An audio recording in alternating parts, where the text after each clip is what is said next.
जय श्री कृष्णा, राधे राधे, जय श्री श्याम। मैं हिमांशु ऑलराउंडर नर्सिंग क्लासेज में आपका स्वागत करता हूं।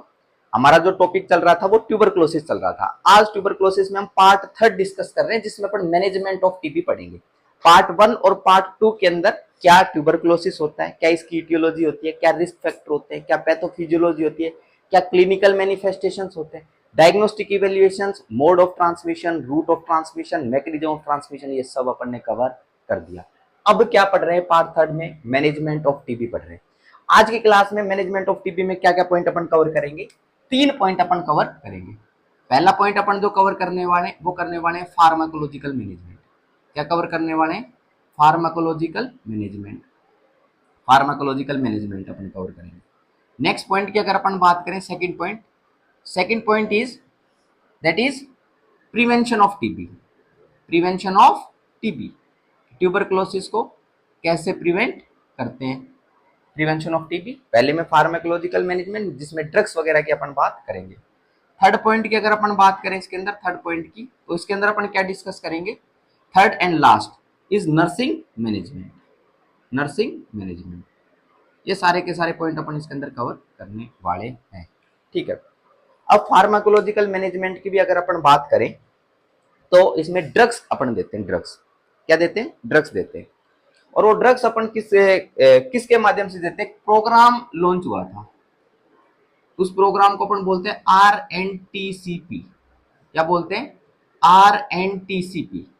RNTCP कब लॉन्च हुआ था? ये 1993 के अंदर हुआ था।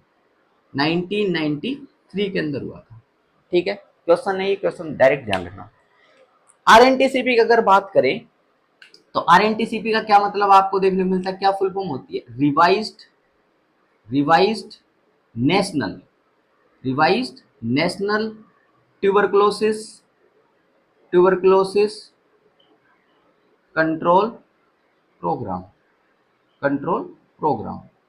ये लॉन्च हुआ था। भाई ये क्यों लॉन्च हुआ था? क्योंकि वर्ल्ड वाइड देखने को मिल रहे थे ट्यूबरक्लोसिस के बहुत ज्यादा केसेस देखने को मिल रहे थे, बहुत बढ़ रहे थे केसेस ट्यूबरक्लोसिस के। और ये जो ट्यूबरक्लोसिस है, ये एक ग्रेन्युलोमेटस इन्फेक्शियस कंडीशन आपको देखने को मिलती है, जो कि माइकोबैक्टीरियम ट्यूबरक्लोसिस के कारण होती है। तो जो केसेस आप लोगों को देखने को मिल रहे थे, इसीलिए revise national tuberculosis control programme को क्या किया गया? लॉन्च किया गया 1993 के अंदर। अब इसके तहत डॉट्स आया। क्या आया? डॉट्स की अगर अपन बात करें तो डॉट्स का क्या मतलब होता है? डॉट्स का मतलब होता है direct observed treatment. Short course. Dots.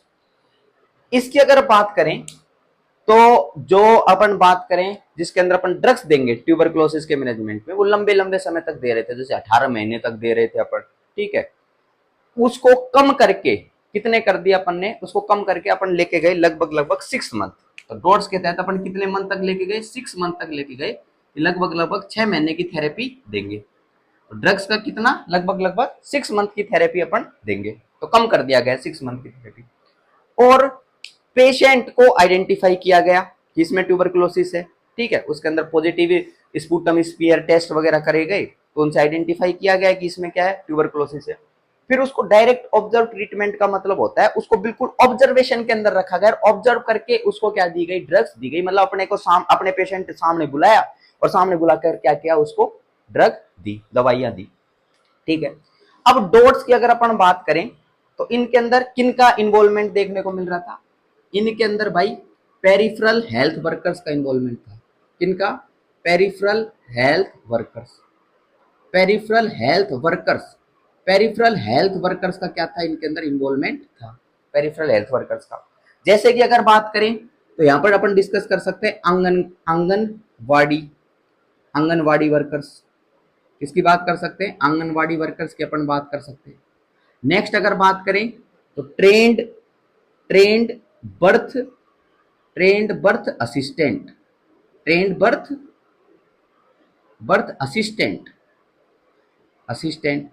और एक ट्रेंड बर्थ असिस्टेंट को अपन किस नाम से जानते हैं?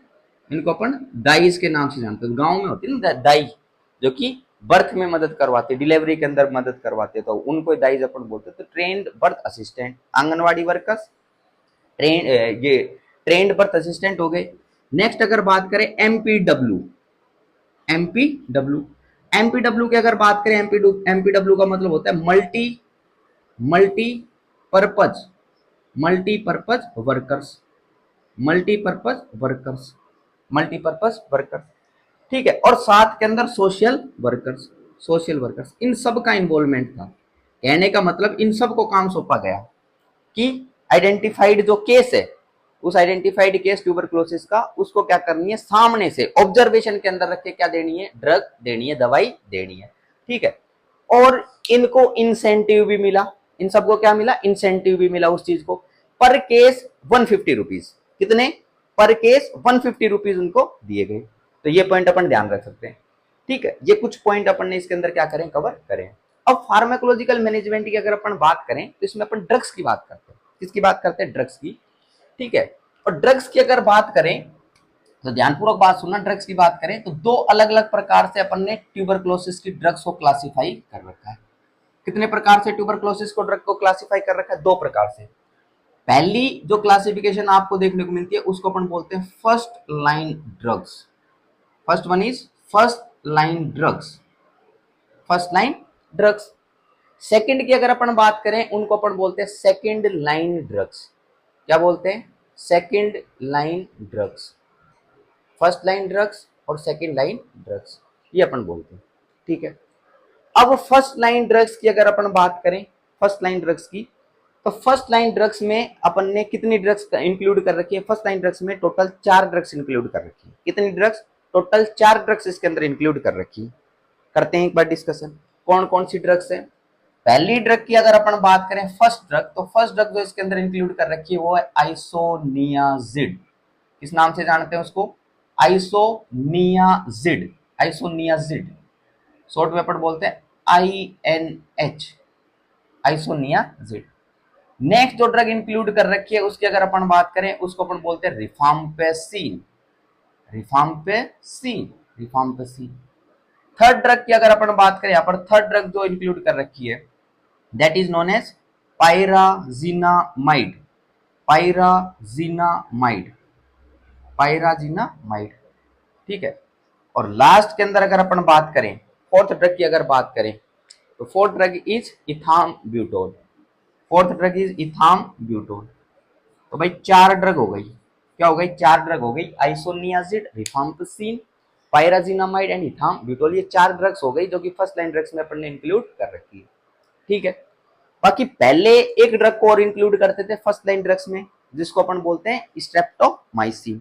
अब उस स्ट्रेप्टोमाइसिन को सेकंड लाइन ड्रग में इंक्लूड कर रहे हैं। तो पहले स्ट्रेप्टोमाइसिन को भी इसमें इंक्लूड करते थे, लेकिन अब स्ट्रेप्टोमाइसिन को अपन सेकंड लाइन ड्रग में इंक्लूड कर रहे हैं, ठीक है। तो आइसोनियाजिड, रिफाम्पिसिन, पायराजिनामाइड, इथाम्ब्यूटोल, ये 4 ड्रग हो गई। एक एक की क्या करते हैं अपन, बात करते हैं। आइसोनियाजिड की अपन बात करें, आइसोनियाजिड की, तो आइसोनियाजिड ड्रग जो आप लोगों को देखने को मिल रही है, पॉइंट ध्यान रखना, बैक्टीरियोसाइडल होती है।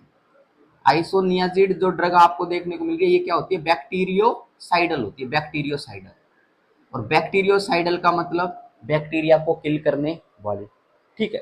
रिफाम्पिसिन और पायराजिनामाइड की भी अपन बात करें तो ये दोनों भी ड्रग जो आपको देखने को मिल रही है ये क्या होती है, बैक्टीरियोसाइडल होती है, बैक्टीरियोसाइडल, मतलब इनका एक्शन जो होगा वो भी क्या होगा, बैक्टीरियोसाइडल होगी। अच्छा, इस ग्रुप की अगर बात करें तो इसके अंदर एक ही ड्रग जो है वो बैक्टीरियोस्टेटिक है, उसकी अगर अपन बात करें तो इथाम्ब्यूटोल है, यही है बैक्टीरियोस्टेटिक, यही क्या है, बैक्टीरियोस्टेटिक ड्रग, ठीक बात है क्या। अच्छा, आइसोनियाजिड की अगर एक बार डोज की अगर बात करें, आइसोनियाजिड की जो डोज अपन रखते हैं वो रखते हैं 300 mg, और रिफाम्पिसिन की जो डोज रखते हैं वो रखते हैं 600 mg। ये पॉइंट अपन ध्यान रख सकते हैं, इन दोनों की डोज क्या है, इंपॉर्टेंट है, क्योंकि इस पूरी फर्स्ट लाइन ड्रग के अंदर ये दोनों ड्रग्स आइसोनियाजिड और रिफाम्पिसिन बहुत इंपॉर्टेंट है, ठीक है। तो ये बैक्टीरियोसाइडल की अपन ने बात कर दी, बैक्टीरियोस्टेटिक की बात कर दी। नेक्स्ट, आइसोनियाजिड, रिफाम्पिसिन और पायराजिनामाइड की अगर बात करें, ये मेटाबोलाइज कहां पर होती हैं, ये मेटाबोलाइज होती है भाई लीवर में, तो metabolise in liver. Next point is metabolise in liver, ये तीनों के तीनों कहां पर मेटाबोलाइज होती है? लीवर के अंदर मेटाबोलाइज होती है। रिफाम्सिन भी कहां पर मेटाबोलाइज? लीवर के अंदर मेटाबोलाइज। पायराजिनामाइड भी कहां पर मेटाबोलाइज होती है? लीवर के अंदर मेटाबोलाइज होती, तीनों लीवर में मेटाबोलाइज होते हैं। इथाम्ब्यूटोल की अगर अपन बात करें तो इथाम्ब्यूटोल जो होती है ये कहां पर मेटाबोलाइज होती है? ये किडनी के अंदर मेटाबोलाइज होती है। ठीक बात है क्या? ये किडनी में मेटाबोलाइज होती है। जो मेटाबोलाइज लीवर में हो रही है वो ऊपर के तीनों आइसोनियाजिड, रिफाम्सिन, पायराजिनामाइड, अगर लीवर में मेटाबोलाइज हो रही है तो ये ड्रग तीनों के तीनों क्या होंगी? हिपेटोटॉक्सिक ड्रग होंगी। तीनों के तीनों कौन सी ड्रग होंगी? ये भी हिपेटोटॉक्सिक, ये भी हिपेटोटॉक्सिक, हिपेटोटॉक्सिक, ये ड्रग भी हिपेटोटॉक्सिक, हिपेटोटॉक्सिक, ठीक है, और ये ड्रग भी हिपेटोटॉक्सिक, हिपेटोटॉक्सिक। और अगर ये किडनी के अंदर मेटाबोलाइज हो रही है तो ये ड्रग जो हो गई ये क्या होगी? ये नेफ्रोटॉक्सिक ड्रग होगी, नेफ्रोटॉक्सिक ड्रग। तो ये हो गई नेफ्रोटॉक्सिक ड्रग। ठीक बात है क्या? अच्छा, अब नेक्स्ट पॉइंट की अपन बात करते हैं। अगर किसी पेशेंट के अंदर रीनल फेलियर की कंडीशन है, किसकी कंडीशन है? रीनल फेलियर की कंडीशन है, और रीनल फेलियर वाले पेशेंट के अंदर अपन ट्यूबरक्लोसिस का मैनेजमेंट कर रहे हैं। रीनल फेलियर है और उसके अंदर टीबी डेवलप हुआ है, अब ट्यूबरक्लोसिस का मैनेजमेंट अपन कर रहे हैं। तो रीनल फेलियर के केस के अंदर जो ड्रग ऑफ चॉइस रहेगी रीनल फेलियर के अंदर, क्योंकि अगर नेफ्रोटॉक्सिक है ये इथाम्ब्यूटोल तो अपन दे नहीं सकते रीनल फेलियर केस में, तो ड्रग ऑफ चॉइस जो रहेगी वो होगी rifampicin. It is the most effective drug. तो अगर अपन बात करें, ध्यान ध्यान रखना इसके अंदर,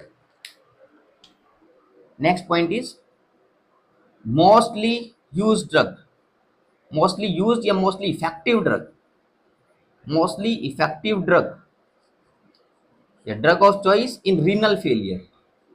रीनल फेलियर क्या क्या ये दे सकते हैं क्या अपन?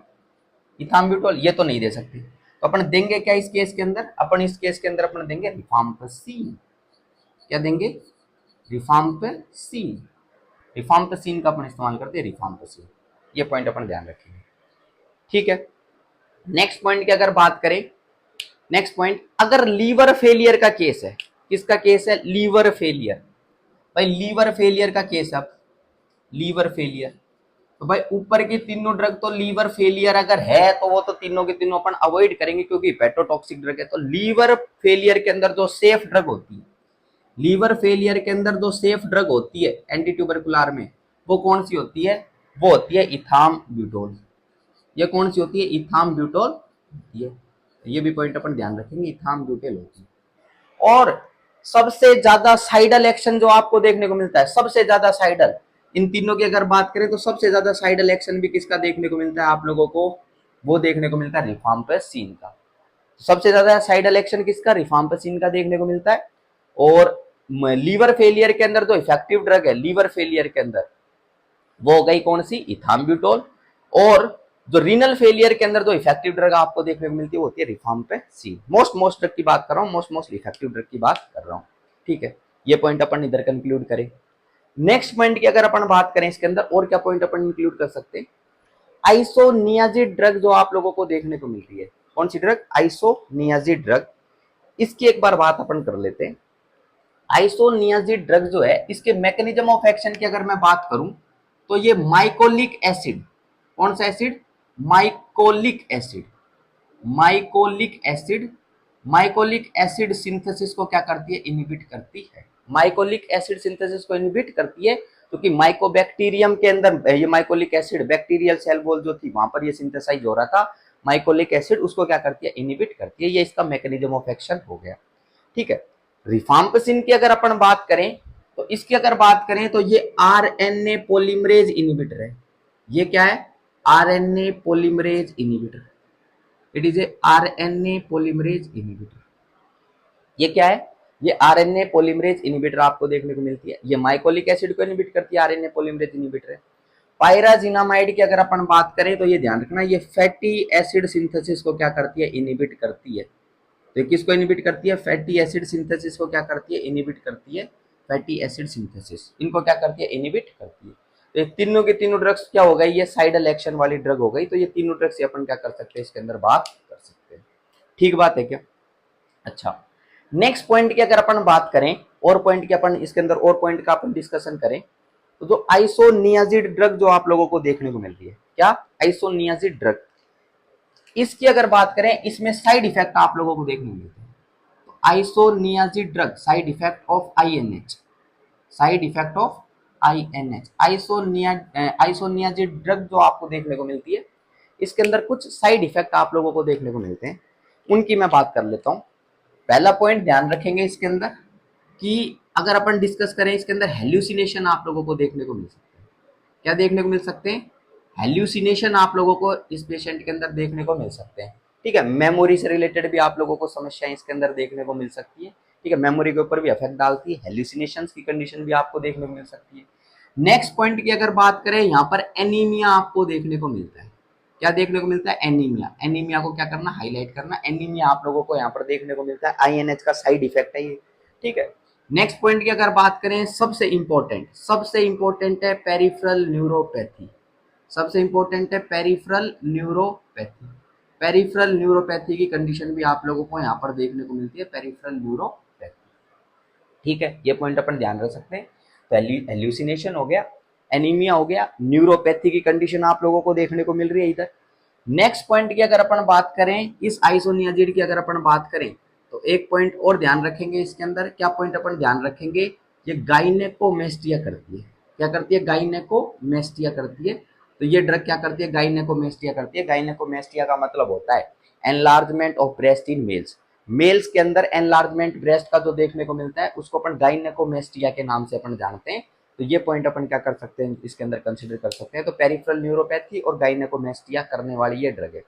ये पेरिफेरल न्यूरोपैथी जो आपको ऐसे पेशेंट के अंदर देखने को मिल रही है, इसको प्रिवेंट करने के लिए, अपन क्या करते हैं, जब भी आइसोनियाजिड ड्रग चल रही होती है, कौन सी ड्रग, आइसोनियाजिड ड्रग चल रही होती है, तो इसके साथ में इस पेरिफेरल न्यूरोपैथी को प्रिवेंट करने के लिए अपन क्या करते हैं, विटामिन B6 देते हैं। क्या देते हैं अपन, विटामिन B6। विटामिन B6 को क्या बोलते हैं, पायरिडॉक्सिन।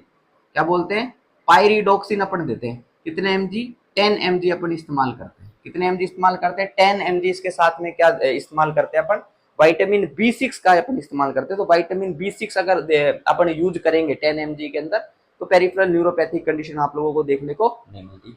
एक फेमस ब्रांड जो चलता है, दैट इज नोन एज नेस्ट्रेक्स। किस नाम से जानते हैं उसको, नेस्ट्रेक्स के नाम से अपन जानते हैं। विटामिन B6 या पायरिडॉक्सिन का ब्रांड, दैट इज नेस्ट्रेक्स। तो इतनी अपन यूज करते हैं। ठीक है, नेक्स्ट पॉइंट की अगर अपन बात करें, इसके अंदर अगर ये आइसोनियाजिड की टॉक्सिसिटी डेवलप हो जाए, क्या डेवलप हो जाए, आइसोनियाजिड की टॉक्सिसिटी। आइसोनियाजिड की अगर टॉक्सिसिटी डेवलप हो जाए, तो टॉक्सिसिटी अगर डेवलप हो जाए, तो इस स्पेसिफिक केस के अंदर आपको क्या क्या साइन एंड सिम्टम देखने को मिलेंगे टॉक्सिसिटी में।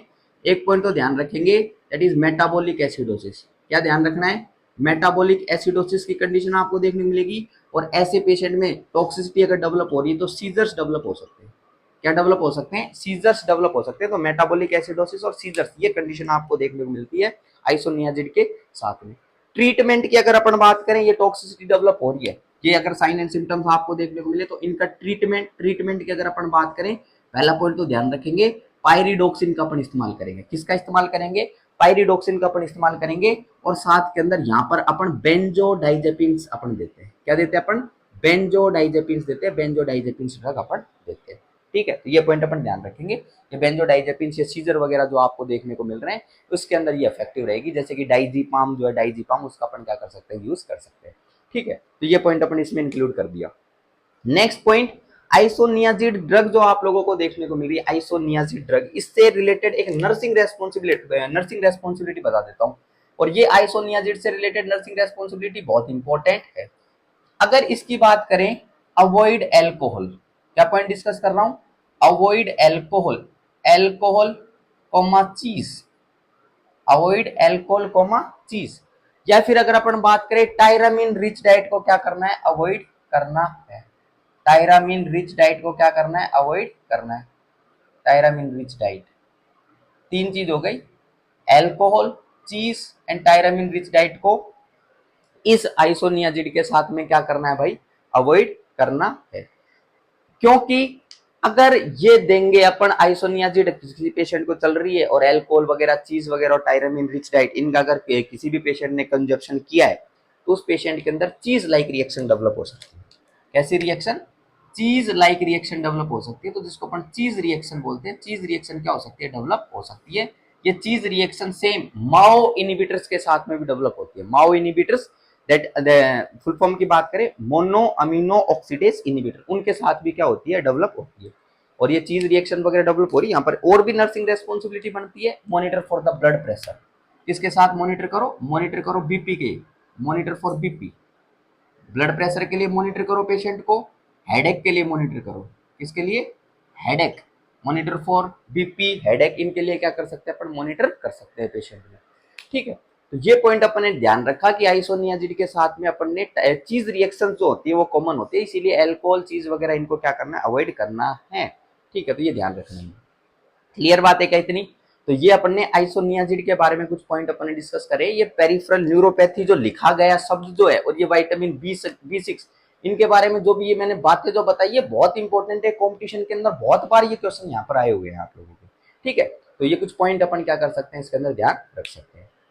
Am I क्लियर और नॉट? ओके, नेक्स्ट पॉइंट की अगर अपन बात करें, रिफाम्पसिन, रिफाम्पसिन के बारे में अपन ने कुछ पॉइंट अपन इधर कवर कर दिए थे। रिफाम्पसिन की और अगर अपन बात करें तो एक स्पेशल बात इस रिफाम्पसिन के बारे में ध्यान रखना। क्या रिफाम्पसिन, अच्छा रिफाम्पसिन के मैं साइड इफेक्ट लिख देता हूँ। रिफाम्पसिन के क्या लिख देता हूँ, साइड इफेक्ट लिख देता हूँ। रिफाम्पसिन के साइड इफेक्ट में एक तो पॉइंट ध्यान रखना, एनीमिया। क्या ध्यान रखना, एनीमिया। देखना भाई, एनीमिया आईएनएच के कारण भी देखने को मिल रहा था और रिफाम्पसिन के कारण भी एनीमिया आप लोगों को देखने को मिलता है। ठीक है, और अगर अपन बात करें तो ध्यान रखना, red orange, red orange colour के, रेड ऑरेंज कलर के बॉडी सिक्रीशंस आपको देखने को मिलते हैं। रेड ऑरेंज कलर के बॉडी सिक्रीशंस आपको इसके साथ में देखने को मिलते हैं। तो रेड ऑरेंज कलर के बॉडी सिक्रीशंस हो गए। ठीक है, ये रेड ऑरेंज स्टेन्स आपको बॉडी के अंदर देखने को मिलेंगे, जैसे पसीना वगैरह हो गया, सलाइवा हो गया। ठीक है, और अगर अपन बात करें यूरिन, तो ये यूरिन से तो क्वेश्चन भी आपका आ गया है कि रिफाम्पसिन दी, तो रिफाम्पसिन जो है उसके बाद कैसा यूरिन आप लोगों को देखने को मिलेगा, तो कैसा, रेड ऑरेंज यूरिन आप लोगों को देखने को मिलेगा। तो रिफाम्पसिन जब ड्रग जो है किस में एलिमिनेट होगी, यूरिन की फॉर्म के अंदर एलिमिनेट होगी, तो रेड ऑरेंज यूरिन आप लोगों को देखने को मिलेगा। तो पेशेंट है पहले घबरा भी जाएगा, ठीक है, क्योंकि अचानक से red red orange orange urine उसका आने लग गया, रिफाम्पसिन देने के बाद तो घबरा जाएगा। तो इसीलिए उसको पहले ही हेल्थ एजुकेशन दे देंगे कि ये रिफाम्पसिन ड्रग अपन दे रहे हैं, तो इसके बाद क्या आएगा, यूरिन आएगा, रेड ऑरेंज यूरिन आएगा। तो यही आपकी क्या है, नर्सिंग रेस्पॉन्सिबिलिटी है कि यहाँ पर पेशेंट को हेल्थ एजुकेशन देनी है, और वही बहुत इंपॉर्टेंट है, क्योंकि पेशेंट की एंजाइटी जो होगी वो क्या हो जाएगी, रिलीफ हो जाएगी। तो ये कुछ पॉइंट अपन इसके अंदर कर सकते हैं कवर। ठीक बात है क्या? अच्छा, नेक्स्ट पॉइंट की अगर अपन बात करें, एनीमिया हो गया, रेड ऑरेंज कलर यूरिन हो गया। नेक्स्ट रिफाम्पसिन की अगर अपन बात करें, इसके साथ के अंदर कोंडम, कोंडम का इस्तेमाल करना है। किसका, use condoms, use condoms during the sexual intercourse. Sexual intercourse के टाइम पर किसका इस्तेमाल करना है, कोंडम्स का इस्तेमाल करना है। क्यों? क्योंकि इसका एक साइड इफेक्ट आप लोगों को देखने को मिलता है, और वो साइड इफेक्ट है दैट इज कॉन्ट्रासेप्टिव फेलियर। क्या, कॉन्ट्रासेप्टिव फेलियर। तो कॉन्ट्रासेप्टिव फेलियर कोज कर सकती है ड्रग, क्या कर कोज कर सकती है, कॉन्ट्रासेप्टिव फेलियर कोज कर सकती है। तो कॉन्ट्रासेप्टिव्स का अगर अपन इस्तेमाल कर रहे हैं किसी भी महिला के अंदर, तो साथ में ध्यान रखना, ऐसे तो कॉन्ट्रासेप्टिव इस्तेमाल कर रहे हैं तो ठीक रहेगा, ठीक रहेगा, अच्छी बात है, लेकिन उसको हेल्थ एजुकेशन देना है कि कॉन्डम्स का क्या करा जाए, इस्तेमाल करा जाए, क्योंकि ये कॉन्ट्रासेप्टिव फेलियर कोज करती है, क्या चीज, रिफाम्पसिन। ठीक बात, ओके, तो ये कुछ पॉइंट अपने डिस्कस करें। नेक्स्ट पॉइंट की अगर बात करें, नेक्स्ट पॉइंट, सबसे ज्यादा हिपेटोटॉक्सिक ड्रग जो है, मोस्ट हिपेटोटॉक्सिक ड्रग जो आप लोगों को देखने को मिलती है, मोस्ट हिपेटोटॉक्सिक ड्रग वो देखने को मिलती है पायराजिनामाइड। तो ये हिपेटोटॉक्सिक लिखा गया है, इसके ऊपर लगाना स्टार मार्क और लिख देना most hepatotoxic drug, most hepatotoxic drug. Most hepatotoxic drug कौन सी आपको देखने को मिलती है, मोस्ट हिपेटोटॉक्सिक ड्रग जो होती है वो होती है pyrazinamide, that is the most hepatotoxic drug. ठीक है, इसकी अगर अपन बात करें पायराजिनामाइड की, मोस्ट हिपेटोटॉक्सिक ड्रग तो हो गई। अगर अपन बात करें सबसे ज्यादा हिपेटोटॉक्सिक ड्रग क्यों है, क्योंकि ये ड्रग जो है ये हाइपर यूरिसीमिया कोज करती है। क्या करती है, हाइपर यूरिसीमिया कोज करती है, हाइपर यूरिसीमिया क्या करेगी, हाइपर यूरिसीमिया कोज करेगी। यूरिक एसिड जो है, यूरिक एसिड उसकी लेवल को क्या कर देगी, एलिवेट कर देगी, क्योंकि नेफ्रो, ये अगर बात करें हिपेटोटॉक्सिक ड्रग है तो यूरिक एसिड के लेवल को क्या कर देगी, एलिमिनेट कर देगी, और एलिवेट कर देगी यूरिक एसिड के लेवल को। और यूरिक एसिड का लेवल अगर एलिवेटेड हो जाएगा तो ये यूरिक एसिड जो है ये जॉइंट्स में क्या हो सकता है, डिपॉजिट हो सकता है, जॉइंट्स में क्या हो सकता है, डिपॉजिट हो सकता है, और जॉइंट्स में अगर डिपॉजिट होगा तो इसके कारण अर्थरेल्जिया की कंडीशन आपको नजर आएगी। कौन सी कंडीशन नजर आएगी? अर्थरेल्जिया। अर्थरेल्जिया का मतलब जॉइंट पेन। जॉइंट पेन आप लोगों को नजर आएगा। गाउट के अंदर सेम चीज होती है, यूरिक एसिड होता है, वो जॉइंट्स में क्या हो जाता है? डिपॉजिट हो जाता है। ठीक है, तो ये पॉइंट अपन ध्यान रखेंगे। अच्छा, मुझे ये कोई गाउट की ड्रग ऑफ चॉइस बताएगा क्या? चलो कमेंट करके बताएंगे, गाउट की ड्रग ऑफ चॉइस क्या होती है? What is the drug of choice for gout? या मुझे कमेंट करके बताएंगे सब।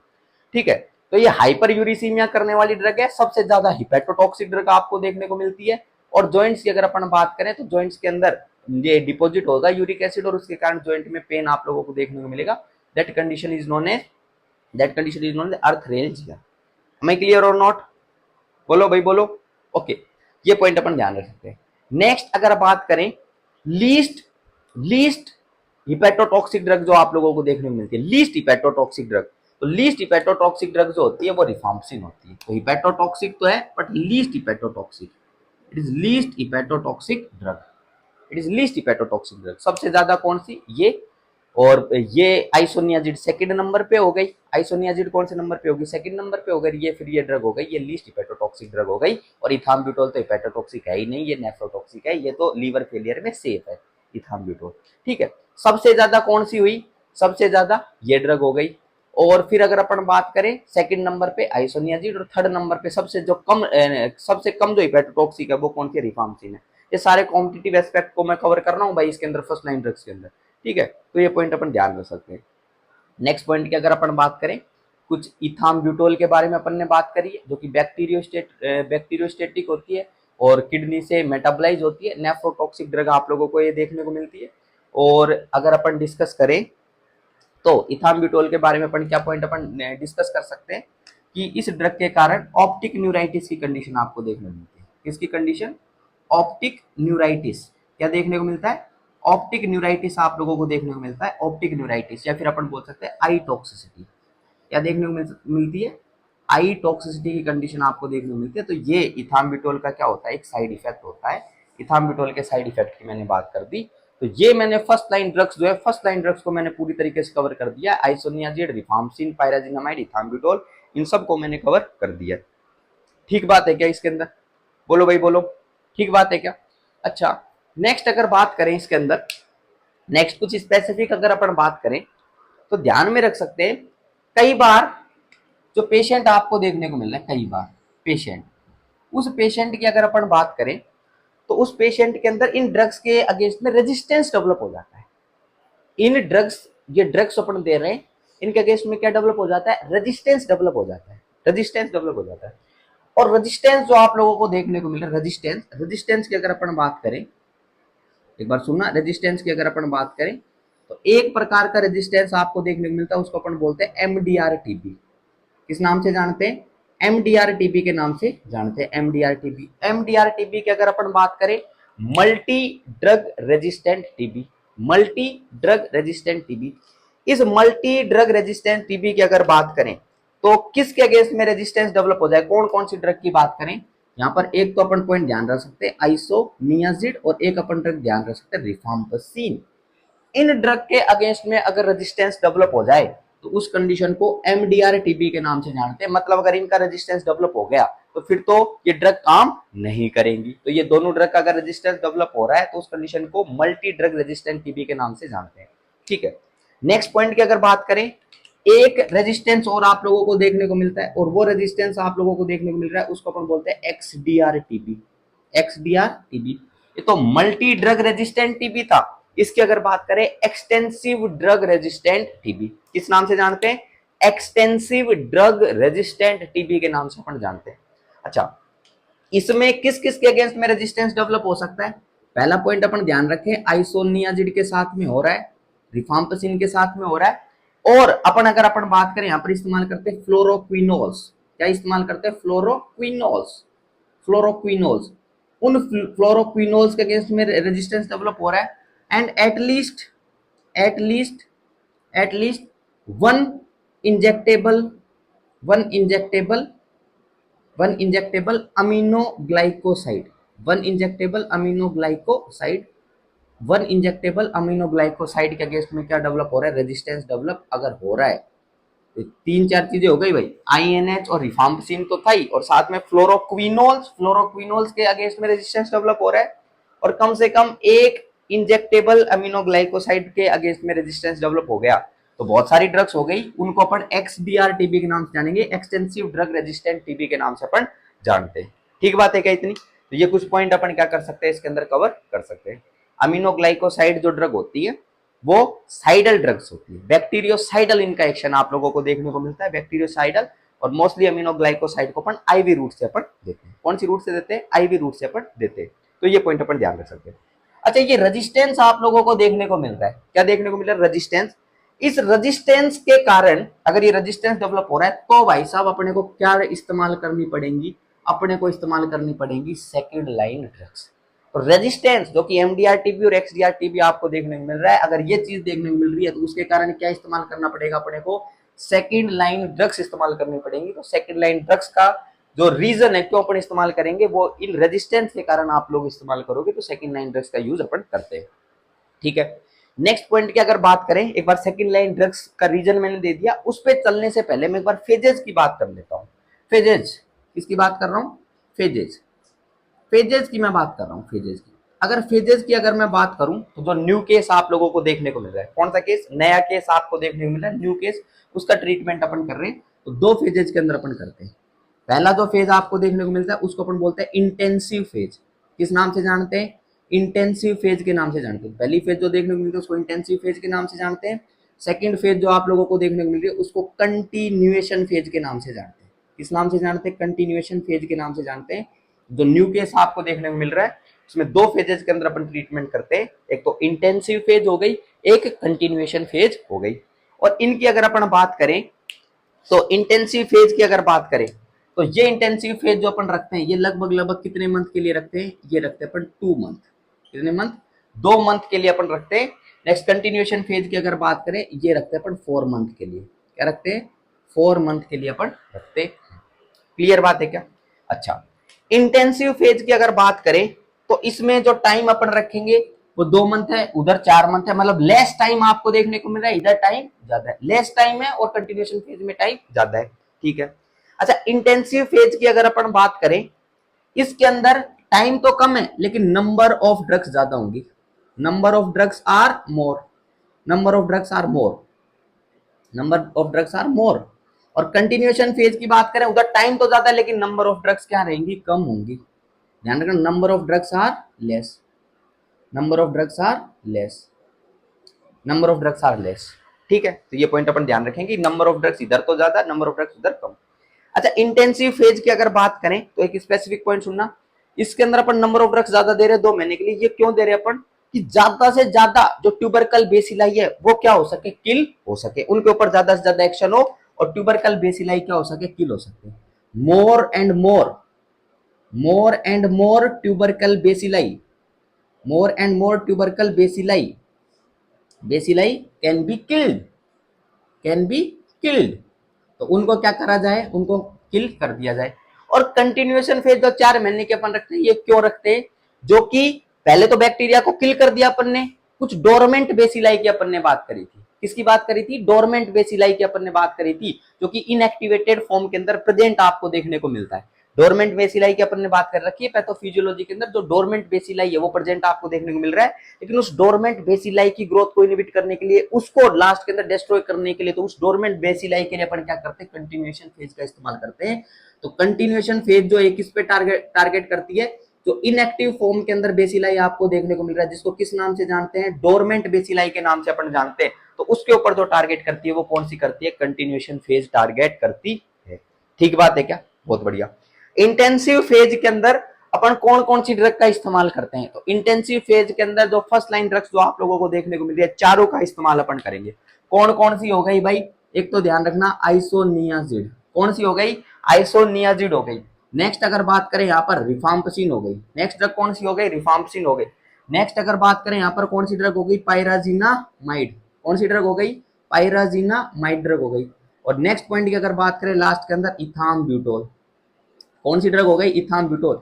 इन सारी ड्रग्स का क्या करते हैं अपन? फर्स्ट लाइन ड्रग्स तो 4 आपको देखने को मिली, इन चारों का क्या करते हैं अपन? इस्तेमाल करते हैं।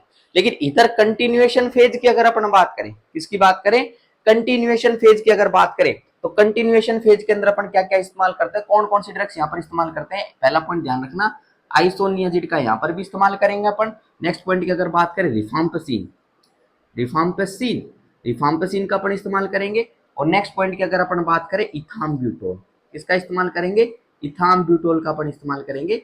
इसके अंदर अपन पायराजिनामाइड जो आपको देखने को मिलती है, पायराजिनामाइड का इस्तेमाल अपन नहीं करते। ठीक है, तो ये पॉइंट अपन क्या कर सकते हैं, इसके अंदर कवर कर सकते हैं। तो इंटेंसिव फेज, कंटिन्यूएशन फेज की मैंने बात कर दी है।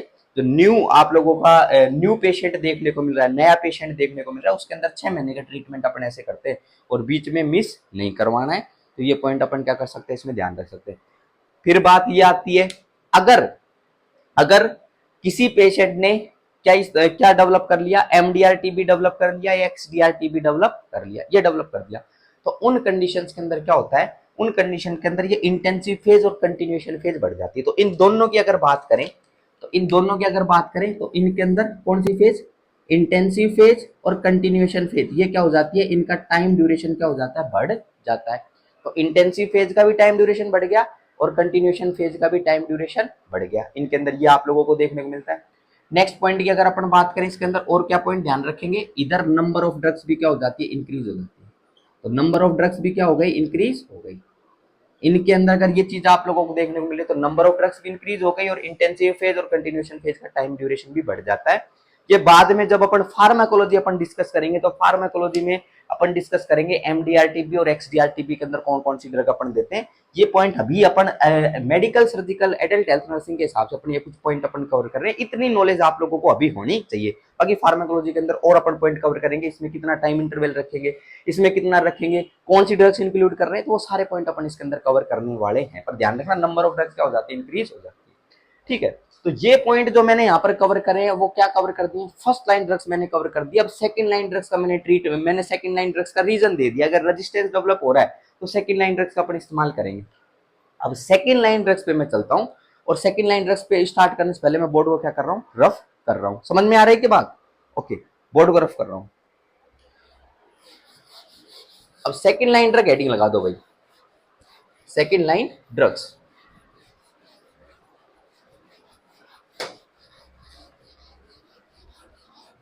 बाकी एंटी ट्यूबरकुलर ड्रग्स जो है अपन एक बार कहां पर डिस्कस करेंगे, फार्माकोलॉजी में भी अपन डिस्कस करेंगे। उनमें इनका एग्जैक्ट मैकेनिज्म ऑफ एक्शन वगैरह सब उसके अंदर अपन डिस्कस करेंगे, क्या साइड इफेक्ट होते हैं। मैं नॉर्मल पॉइंट्स बता रहा हूँ जो कि आपके कॉम्पिटिशन के अंदर काम आ जाएंगे और आपको नॉलेज इतनी होनी चाहिए। ठीक है, वो सारे पॉइंट मैं बता रहा हूँ। अब नेक्स्ट पॉइंट के ऊपर चलते हैं। इसके अंदर सेकेंड लाइन ड्रग्स की बात कर लेते हैं। किसकी बात कर लेते हैं, सेकेंड लाइन ड्रग्स की बात कर लेते हैं। Okay, come to the point, second line drugs heading लगा दो। और सेकेंड लाइन ड्रग्स के अंदर चलते हैं अपन, ड्रग्स की कुछ बात कर लेते हैं। सेकेंड लाइन ड्रग्स में बहुत सारी ड्रग्स आती हैं। सेकेंड लाइन ड्रग्स में तो बहुत सारी ड्रग्स आती है। अब उन बहुत सारी ड्रग्स की अपन बात करते हैं, कुछ कुछ की बात कर लेते हैं। पहली ड्रग जो है उसको अपन बोलते हैं थाया एसिटाजोन, थाया एसिटाजोन। फर्स्ट ड्रग जो आपको देखने को मिलती है उसको अपन बोलते हैं थाया एसिटाजोन, थायासीटोजोन। थाया एसिटाजोन की अगर बात करें तो ये बैक्टीरियोस्टेटिक ड्रग है। क्या है ये, बैक्टीरियोस्टेटिक ड्रग है। स्टेटिक का मतलब होता है जो बैक्टीरिया की ग्रोथ एंड मल्टीप्लिकेशन को क्या कर दे, रोक दे। एक तो बैक्टीरिया को किल करने वाली ड्रग, उसको साइडल बोलते हैं। और स्टेटिक का क्या मतलब होता है, स्टेटिक का मतलब होता है जो बैक्टीरिया की ग्रोथ को क्या करते, रोक दे, उसको अपन स्टेटिक के नाम से जानते हैं। ठीक है, अच्छा, थाया एसिटोजोन की अगर बात करें तो इस थायासीटोजोन में एक तो स्टेटिक हो गया। नेक्स्ट पॉइंट की अगर बात करें, इसके कुछ साइड इफेक्ट आप लोग ध्यान रखोगे। क्या क्या ध्यान रखोगे, एक पॉइंट तो क्या हिपेटोटॉक्सिक है। क्या है ये, हिपेटोटॉक्सिक ड्रग है, हिपेटोटॉक्सिक। नेक्स्ट पॉइंट अपने को ध्यान रखना है, ये माइलो सप्रेशन करती है। क्या करती है, माइलो सप्रेशन, माइलो सप्रेशन।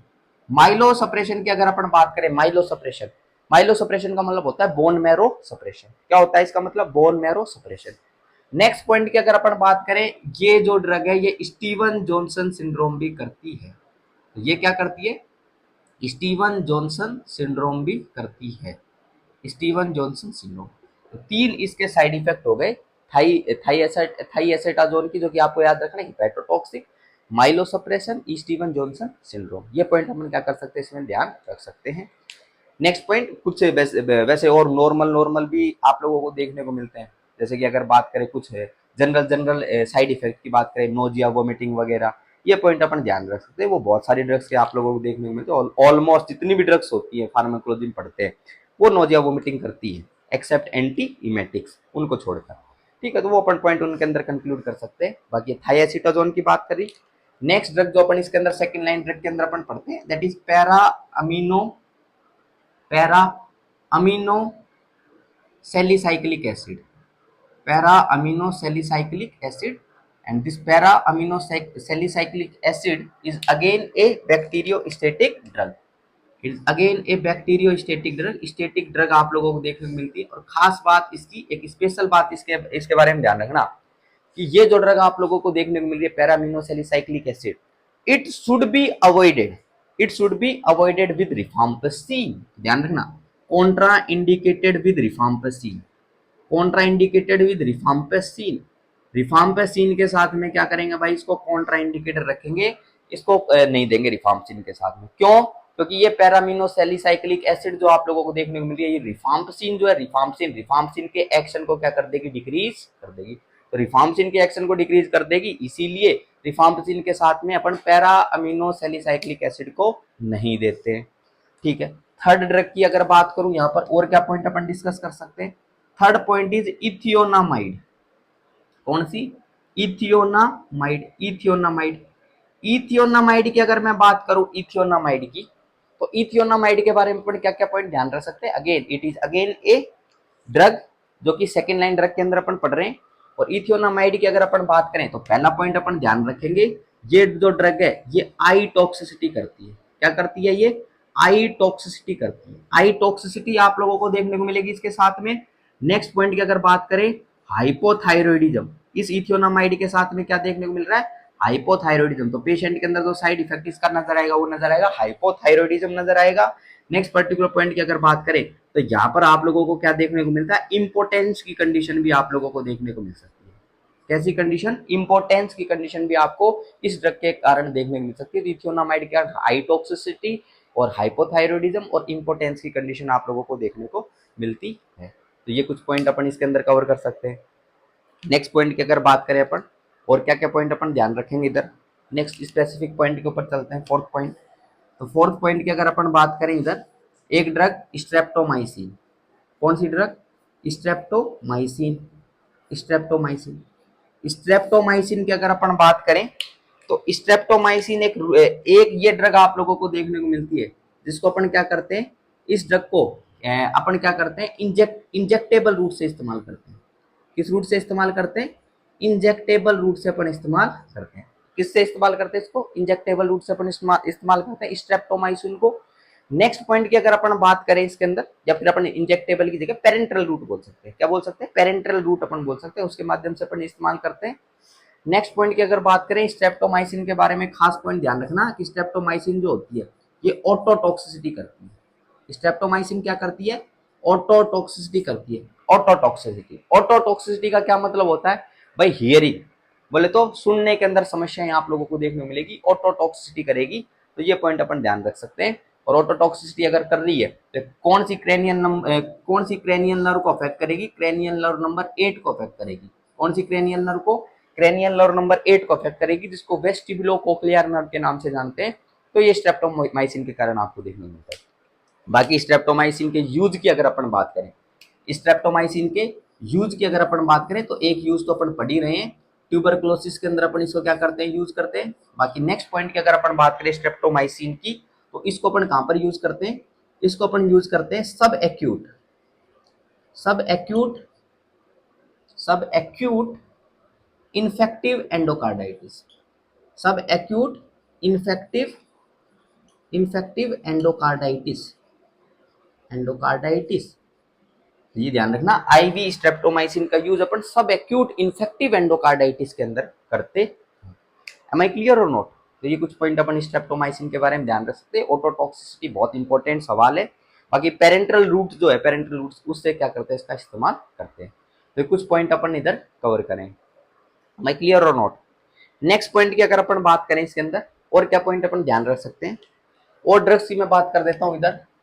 तो कुछ ड्रग्स जैसे कि कैप्रियोमाइसिन, कैप्रियोमाइसिन हो गई, कैप्रियोमाइसिन अपन ध्यान रखेंगे। कुछ नाम नाम ध्यान रख लो। अमीकासिन आप लोगों को ध्यान रखना है, क्या ध्यान रखना है, अमीकासिन ध्यान रखना है। नेक्स्ट पॉइंट की अगर बात करें इसके अंदर और क्या ध्यान रख सकते हैं, दैट इज लिनेजोलिड, लिनेजोलिड, इसके बारे में अपन बात कर सकते हैं। ठीक है, और अगर अपन डिस्कस करना चाहें इसके बाद तो और क्या पॉइंट अपन डिस्कस कर सकते हैं, तो कैप्रियोमाइसिन, अमीकासिन हो गई।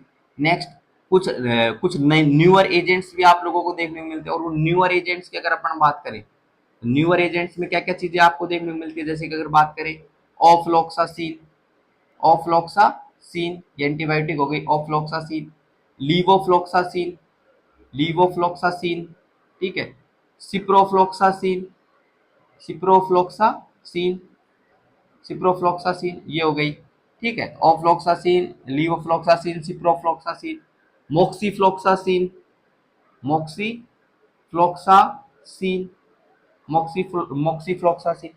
तो कुछ नए नए एजेंट्स भी आप लोगों को देखने को मिल रहे हैं। तो ये सारे के सारे अपन कवर कर सकते हैं। कैप्रियोमाइसिन वगैरह हो गई, अमीकासिन हो गई, लिनियाजोलिड वगैरह हो गई। ठीक है, इनका क्या ये जो है ये किसमें सेकंड लाइन ड्रग्स के अंदर आती है। कुछ न्यूअर ड्रग्स भी आप लोगों को देखने को मिलती है। ये कुछ नाम नाम आप लोग ध्यान रख सकते हो। बाकी इनका फिर वही बोलूंगा मैं, डिटेल डिस्कशन अपन फार्माकोलॉजी में कर लेंगे। थोड़ा थोड़ा पॉइंट अपन इसके अंदर ड्रग्स के नाम वगैरह आप लोग क्या कर सकते हो, ध्यान रख सकते हो। ठीक है, तो ये स्पेसिफिक मैंने इसकी बातें कर दी। ड्रग्स की मैंने यहाँ पर बातें कर दी, फर्स्ट लाइन ड्रग्स की बात कर दी, सेकंड लाइन ड्रग्स की भी मैंने यहाँ पर आप लोगों के सामने बात कर दी है, डिस्कशन कर दिया है। और मैंने आरएनटीसीपी के बारे में डिस्कस कर दिया है, और मैंने डॉट्स के बारे में डिस्कस कर दिया है। ठीक है, अब अपन टॉपिक पे आ जाते हैं, प्रिवेंशन ऑफ टीबी। किस पे आ जाते हैं, प्रिवेंशन ऑफ टीबी पे आ जाते हैं। तो नेक्स्ट जो पॉइंट अपन डिस्कस कर रहे हैं वो अपन कर रहे हैं prevention of TB. Prevention of TB, TB का प्रिवेंशन अपन कर रहे हैं, तो प्रिवेंशन ऑफ टीबी की एक बार बात कर लेते हैं। प्रिवेंशन ऑफ टीबी के लिए अपन ट्यूबरक्लोसिस की वैक्सीन का इस्तेमाल करते हैं, और ट्यूबरक्लोसिस की जो वैक्सीन का जो नाम है उसको अपन बोलते हैं बीसीजी वैक्सीन। क्या बोलते हैं भाई, बीसीजी वैक्सीन अपन बोलते हैं, बीसीजी वैक्सीन। अब सवाल पे सवाल मैं डिस्कस करता हूँ। बीसीजी का सबसे पहला तो फुल फॉर्म क्या होती है बीसीजी की, इसकी अगर अपन बात करें फुल फॉर्म की, तो इसको अपन बोलते हैं बेसिलस, बेसिलस कालमिटी, बेसिलस कालमिटी ग्यूरिन। किस नाम से जानते हैं इसको, बेसिलस कालमिटी ग्यूरिन। ठीक है, ये इसकी फुल फॉर्म हो गई। नेक्स्ट पॉइंट की अगर अपन बात करें बीसीजी की, तो बीसीजी किस चीज के प्रिवेंशन के लिए रेस्पॉन्सिबल होता है, प्रिवेंशन। तो बीसीजी जो होगा वो extra pulmonary tuberculosis, extra pulmonary tuberculosis के प्रिवेंशन के लिए रेस्पॉन्सिबल होगा। एक्स्ट्रा पल्मोनरी ट्यूबरक्लोसिस का मतलब लंग्स के अलावा जो ट्यूबरक्लोसिस आप लोगों को देखने को मिल रहा है उसके प्रिवेंशन के लिए जो रेस्पॉन्सिबल होता है वो क्या होता है, बीसीजी वैक्सीन रेस्पॉन्सिबल होती है। ठीक है, नेक्स्ट पॉइंट की अगर अपन बात करें, बीसीजी वैक्सीन जो है इसको अपन ने डिराइव कहां से किया है, तो बीसीजी वैक्सीन का डेरिवेशन की अगर अपन बात करें तो इसको अपन ने माइकोबैक्टीरियम, किससे किया है, माइकोबैक्टीरियम। कौन से माइकोबैक्टीरियम से, माइकोबैक्टीरियम बोविस से इसको डिराइव किया है। किससे डिराइव किया इसको, माइकोबैक्टीरियम बोविस से डिराइव इसको किया है। ये भी पॉइंट अपन ध्यान रखेंगे, माइकोबैक्टीरियम बोविस से।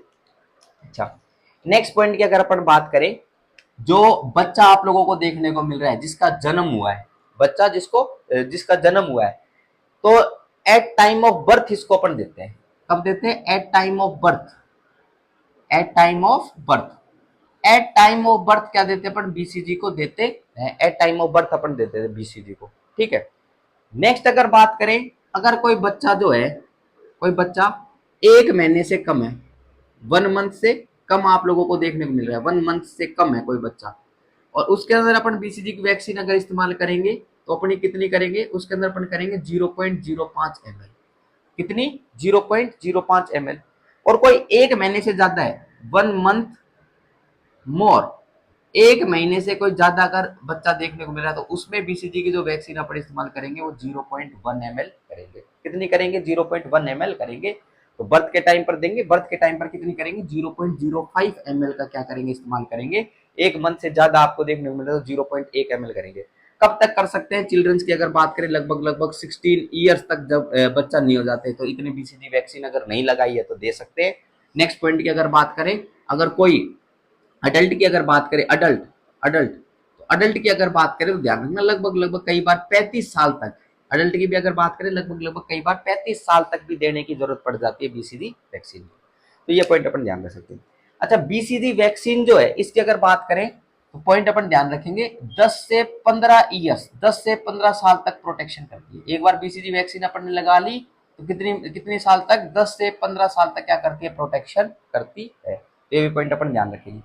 नेक्स्ट पॉइंट अपन क्या ध्यान रखेंगे कि भाई बीसीजी वैक्सीन अगर लगा रहे हैं तो ध्यान रखना प्रीवियस टीबी, प्रीवियस पहले कभी ट्यूबरकुलोसिस का केस नहीं होना चाहिए।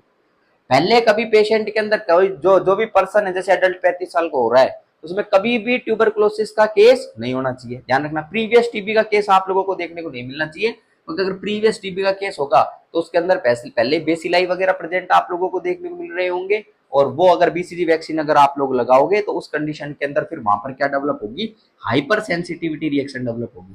क्या डेवलप होगी? हाइपर सेंसिटिविटी रिएक्शन क्या होगी? डेवलप होगी। हाइपर सेंसिटिविटी रिएक्शन आप लोगों को देखने को मिलेगी, और हाइपर सेंसिटिविटी रिएक्शन जो आप लोगों को देखने को मिलेगी ये कौन सी टाइप की होगी? टाइप 4 टाइप की हाइपर सेंसिटिविटी आपको देखने को मिलती है। ठीक है, टाइप 4 टाइप की हाइपर सेंसिटिविटी यहाँ पर देखने को मिलती है, और it is A delayed type of hyper sensitivity. It is A delayed type of hyper sensitivity. इसीलिए जो अडल्ट के अंदर अगर अपन इस्तेमाल कर रहे हैं तो उसमें ध्यान रखना है, पहले क्या करवाएंगे अपन? पहले स्किन एलर्जी टेस्ट करवाना है। क्या करवाना है? स्किन एलर्जी टेस्ट करवाना है। स्किन एलर्जी टेस्ट करवाएंगे। स्किन एलर्जी टेस्ट करवाने के बाद ही क्या करेंगे? अपन इसका यूज करेंगे। ठीक है, ये पॉइंट अपन ध्यान रखेंगे। नेक्स्ट पॉइंट, अगर बीसीजी इस्तेमाल करिए, क्या करिए? बीसीजी का यूज किया है, तो अगर बीसीजी यूज मतलब बीसीजी वैक्सीन लगा दी तो उसके बाद में हो सकता है कि अगर आप लोग क्या करवाओ? स्किन ट्यूबरकुलिन टेस्ट करवाओ, तो स्किन ट्यूबरकुलिन टेस्ट क्या है? पॉजिटिव आए। तो बीसीजी वैक्सीन अगर आपने लगवा दी तो स्किन ट्यूबरकुलिन टेस्ट जो आएगा वो क्या आएगा? पॉजिटिव आएगा। क्या आएगा? पॉजिटिव आएगा। ये पॉइंट भी ध्यान रखेंगे। स्किन ट्यूबरकुलिन टेस्ट, जिसको मोन्टेक्स टेस्ट के नाम से जानते हैं, वो क्या आएगा? पॉजिटिव आएगा। ये पॉइंट अपन ध्यान रखेंगे। बीसीजी लगवाने के बाद क्या नर्सिंग रेस्पॉन्सिबिलिटी रहती है? बीसीजी लगवाने के बाद नर्सिंग रेस्पॉन्सिबिलिटी रहती है भाई चेस्ट एक्सरे करवाओ। क्या करवाओ? चेस्ट एक्सरे करवाओ। चेस्ट एक्सरे, और चेस्ट एक्सरे से अपन ये पता लगाएंगे कि क्या वापस कोई ट्यूबरकुलोसिस का इन्फेक्शन तो डेवलप नहीं हुआ है। तो चेस्ट एक्सरे से ट्यूबरकुलोसिस का क्या लगवाएंगे? अपन पता लगवाएंगे ट्यूबरकुलोसिस का इसके कारण इन्फेक्शन तो डेवलप नहीं हुआ है। और ट्यूबरकुलोसिस जो है ये किसको अफेक्ट करता है? मेनली कौन सी लोब को अफेक्ट करता है? Upper lobe. किसको अफेक्ट करता है? अपर लोब को अफेक्ट करता है। अपर लोब के अंदर आप लोगों को क्या देखने को मिलते हैं? लीजन्स आप लोगों को देखने को मिल रहे हैं, कैविटरी फॉर्मेशन देखने को मिल रहे हैं अपर लोब के अंदर। और अगर अपन बात करें वहां पर डिस्ट्रोफिक कैल्सिफिकेशन वहां पर आप लोगों को नजर आएंगे। तो ये पॉइंट ध्यान रखेंगे, अपर लोब के अंदर ये अगर कैविटरीज कैल्सिफिकेशन वगैरह नजर आ रहे हैं, लीजन्स नजर आ रहे हैं, जैसे मिलियरी टीबी के अंदर मिलेट साइज के आप लोगों को लीजन्स देखने को मिल रहे थे, जिनका जो साइज आपको देखने को मिल रहा था वो 1 से 2 mm आपको देखने को मिल रहा था। तो ये अपर लोब को अफेक्ट करते हैं। अगर अपर लोब के अंदर ये चीजें आपको देखने को मिल रही है, then that particular indicates that it is a case of tuberculosis. ठीक है, ये पॉइंट ध्यान रखेंगे। तो स्किन ट्यूबरकुलिन टेस्ट अगर करवाएंगे तो वो पॉजिटिव आएगा। बाकी चेस्ट एक्सरे अपने को इसके बाद करवाना है, ट्यूबरकुलोसिस के लिए अपने को चेक करना है। ठीक है, ये ध्यान रखेंगे। फिर सवाल ये आता है, ये जो बीसीजी वैक्सीन जो आप लोगों को देखने को मिलती है किस टाइप की वैक्सीन है? तो एक एमसीक्यू और लिख देना, live attenuated vaccine. It is A live attenuated vaccine. ये जो है ये लाइव एटीन्यूएटेड वैक्सीन है। ठीक है, ये पॉइंट अपन ध्यान रख सकते हैं। बाकी इसमें जो मैनेजमेंट अपन कर रहे हैं, जो ट्रीटमेंट अपन कर रहे हैं टीबी को, उसको अपन एक नाम से और जानते हैं, इसको अपन बोलते हैं एंटीकोच। क्या बोलते हैं? एंटीकोच ट्रीटमेंट। एंटीकोच ट्रीटमेंट भी बोलते हैं। मैनेजमेंट ऑफ टीबी ट्रीटमेंट अपन कर रहे हैं उसको एंटीकोच ट्रीटमेंट के नाम से जानते हैं, क्योंकि tuberculosis is a Koch disease. Tuberculosis is also known as Koch disease, तो इसको एंटीकोच ट्रीटमेंट के नाम से भी अपन जानते हैं। तो ये लाइव एटीन्यूएटेड वैक्सीन की बात कर दी, कब अपन दे रहे हैं वो अपन ने पॉइंट डिस्कस कर दिया, स्किन एलर्जी टेस्ट की बात कर दी, बहुत सारे पॉइंट अपन ने इसके अंदर क्या कर दिए? कवर कर दिए। तो ये प्रिवेंशन ऑफ टीबी के बारे में ये पॉइंट अपन क्या करेंगे? ध्यान रखेंगे।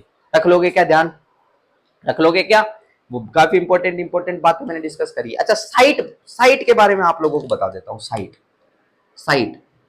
साइट की अगर अपन बात करें, साइट तो मतलब ये बीसीजी वैक्सीन अपन लगवाते कहाँ है? तो अगर इसकी बात करें कहां पर, left upper arm, left upper arm, left upper arm, कहां पर, लेफ्ट अपर आर्म के अंदर अपन लगवाते हैं। ठीक है, मोन्टेक्स टेस्ट के लिए अपन फोर आर्म का यूज करते थे, एल्बो से 4 इंच नीचे की तरफ अपन करते थे, लेकिन इसकी अगर बात करें तो लेफ्ट अपर आर्म के ऊपर क्या लगवाना है अपने को, बीसीजी वैक्सीन लगवानी है। तो ये भी पॉइंट अपन इसके अंदर कवर कर सकते हैं। ठीक है क्या, इतनी बातें क्लियर है क्या भाई, बोलो। चलो भाई, इतनी बातें क्लियर है तो नेक्स्ट पॉइंट के ऊपर आ जाओ। इसके अंदर नर्सिंग रेस्पॉन्सिबिलिटीज की बात कर लेते हैं।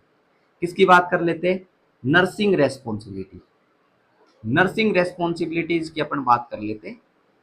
और ये बहुत इंपॉर्टेंट पॉइंट है, नर्सिंग रेस्पॉन्सिबिलिटीज बिल्कुल जरूरी है नर्सिंग रेस्पॉन्सिबिलिटी। अच्छा, नर्सिंग रेस्पॉन्सिबिलिटीज की अगर अपन बात करें तो पॉइंट पॉइंट में डिस्कस कर रहा हूं।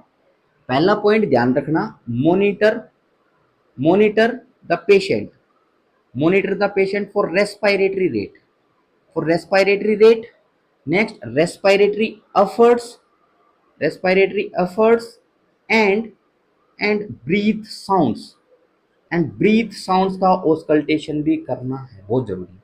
रेस्पिरेटरी रेट अपने को मॉनिटर करनी है, पेशेंट रेस्पिरेटरी इफर्ट्स तो नहीं लगा रहा है, इसका मतलब एक्सेसरी जो मसल्स है आपकी रेस्पिरेशन की उनको यूज तो नहीं कर रहा है। ठीक है, क्योंकि अगर सांस लेने में दिक्कत होगी, क्योंकि अपन ने डिस्कस किया था इसमें डिस्निया की कंडीशन आपको देखने को मिलती है, डिस्निया को भी हाईलाइट किया था। अगर लिम्फेटिक जो है, लिम्फेटिक फॉलिकल्स वगैरह, लिम्फेटिक ऑर्गन्स वगैरह है, उनका जब इन्वॉल्वमेंट होगा तो जो आपको एयरवे देखने को मिलेगा वो कंप्रेस हो जाएगा, और लिम्फेटिक सिस्टम के एयरवे, लिम्फेटिक सिस्टम के इन्वॉल्वमेंट के कारण एयरवे जब कंप्रेस होगा तो वहां पर आप लोगों को क्या देखने को मिलेगा, जब कंप्रेशन होगा वहां पर डिस्निया की कंडीशन आपको देखने को मिलेगी। तो रेस्पिरेटरी इफर्ट्स लगा रहे हैं नहीं, एक्सेसरी मसल्स का यूज कर रहे हैं नहीं।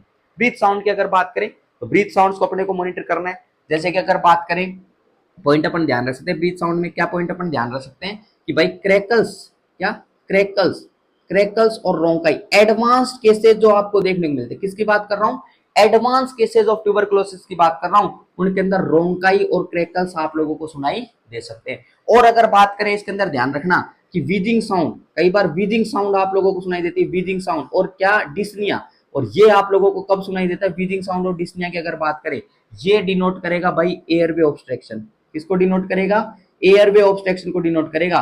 और अगर अपन बात करें बैक्टीरिया का इन्वॉल्वमेंट या किसको इन्वॉल्व कर रहा है, ये ट्यूबरकुलोसिस का इन्फेक्शन है, ये लिम्फेटिक नोड्स, लिम्फ नोड्स वगैरह को इन्वॉल्व कर रहा है, एसोसिएटेड लिम्फ नोड्स का इन्वॉल्वमेंट वहां पर आप लोगों को देखने को मिल रहा है, तो एयरवे ऑब्स्ट्रक्शन की कंडीशन देखने को मिलेगी, उसके कारण वीजिंग साउंड और डिस्निया कंडीशन आपको देखने को मिलती है। तो सारे पॉइंट अपन इसके अंदर कवर करेंगे, रेस्पिरेटरी इफर्ट्स को अपन देख लेंगे।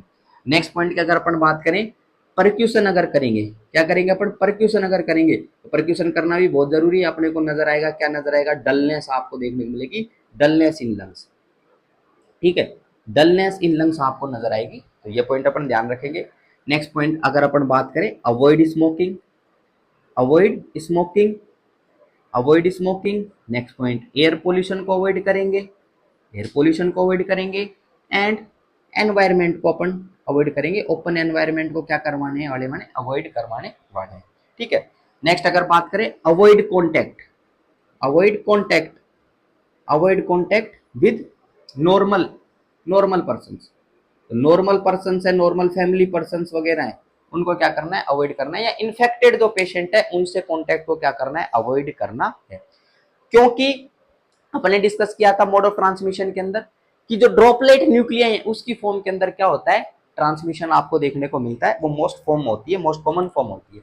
तो कॉन्टैक्ट जो है नॉर्मल पर्सन से इस पेशेंट को क्या करना है, अवॉइड करना है, या फिर अपन बोलेंगे जो इन्फेक्टेड पेशेंट है उससे, उसका जो कॉन्टैक्ट है वो नॉर्मल पर्सन से अवॉइड करेंगे। तो ये पॉइंट अपन ध्यान रखेंगे। ठीक है, और अगर पॉइंट की अगर अपन बात करें, ध्यान रखना, अगर ट्रीटमेंट को स्टार्ट कर दिया, ट्रीटमेंट को स्टार्ट कर दिया, ट्रीटमेंट किसका, ट्रीटमेंट ड्रग्स देने लग गए, तो लगभग लगभग कितने वीक के अंदर, 3 वीक्स, 3 वीक्स के अंदर तो पेशेंट जो हो जाएगा वो नॉन इन्फेक्शियस हो जाएगा। लगभग लगभग कितने में, 3 वीक्स के अंदर नॉन इन्फेक्शियस हो जाएगा। नॉन इन्फेक्शियस का मतलब अब ये जो है दूसरे के अंदर बीमारी कॉज नहीं करेगा, तो दूसरे के अंदर बीमारी कॉज नहीं करेगा। लगभग लगभग कितने टाइम में, 3 हफ्ते के ट्रीटमेंट के बाद नॉन इन्फेक्शियस हो जाएगा, बोले तो नॉन कम्युनिकेबल हो जाएगा, because tuberculosis is A communicable disease, लेकिन ये लगभग लगभग 3 हफ्ते के ट्रीटमेंट के बाद नॉन कम्युनिकेबल में कन्वर्ट हो जाएगी। मतलब अब ये जो होगा ये क्या नहीं करेगा, इन्फेक्शन कॉज नहीं करेगा, दूसरे के अंदर फैलेगा नहीं। ठीक है, नेक्स्ट पॉइंट की अगर बात करें, तो ऐसे पेशेंट को अपन एयरबोर्न आइसोलेशन के अंदर रखते हैं। नेक्स्ट नर्सिंग रेस्पॉन्सिबिलिटीज, ऐसे पेशेंट को अपन एयरबोर्न आइसोलेशन के अंदर रखते हैं, एयरबोर्न आइसोलेशन के अंदर।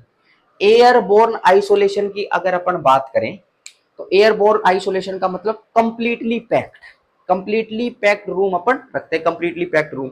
और कंप्लीटली पैक्ड रूम अगर रख रखा है पूरी तरीके से, तो इसके अंदर अपन लगभग या एक्यूरेसी की अगर बात करें 6 एक्सचेंज पर हावर क्या करेंगे, अलाउ करेंगे। 6 एक्सचेंज, एयर के 6 एक्सचेंज अपन अलाउ करेंगे। इतने कम से कम होने चाहिए, मिनिमम कितने, 6 एक्सचेंज पर आवर।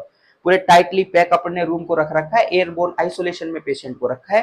कितने एक्सचेंज, 6 एक्सचेंज पर आवर या 6 वेंटिलेशन पर आवर, इतना अपन क्या करेंगे इसके अंदर इंक्लूड करेंगे।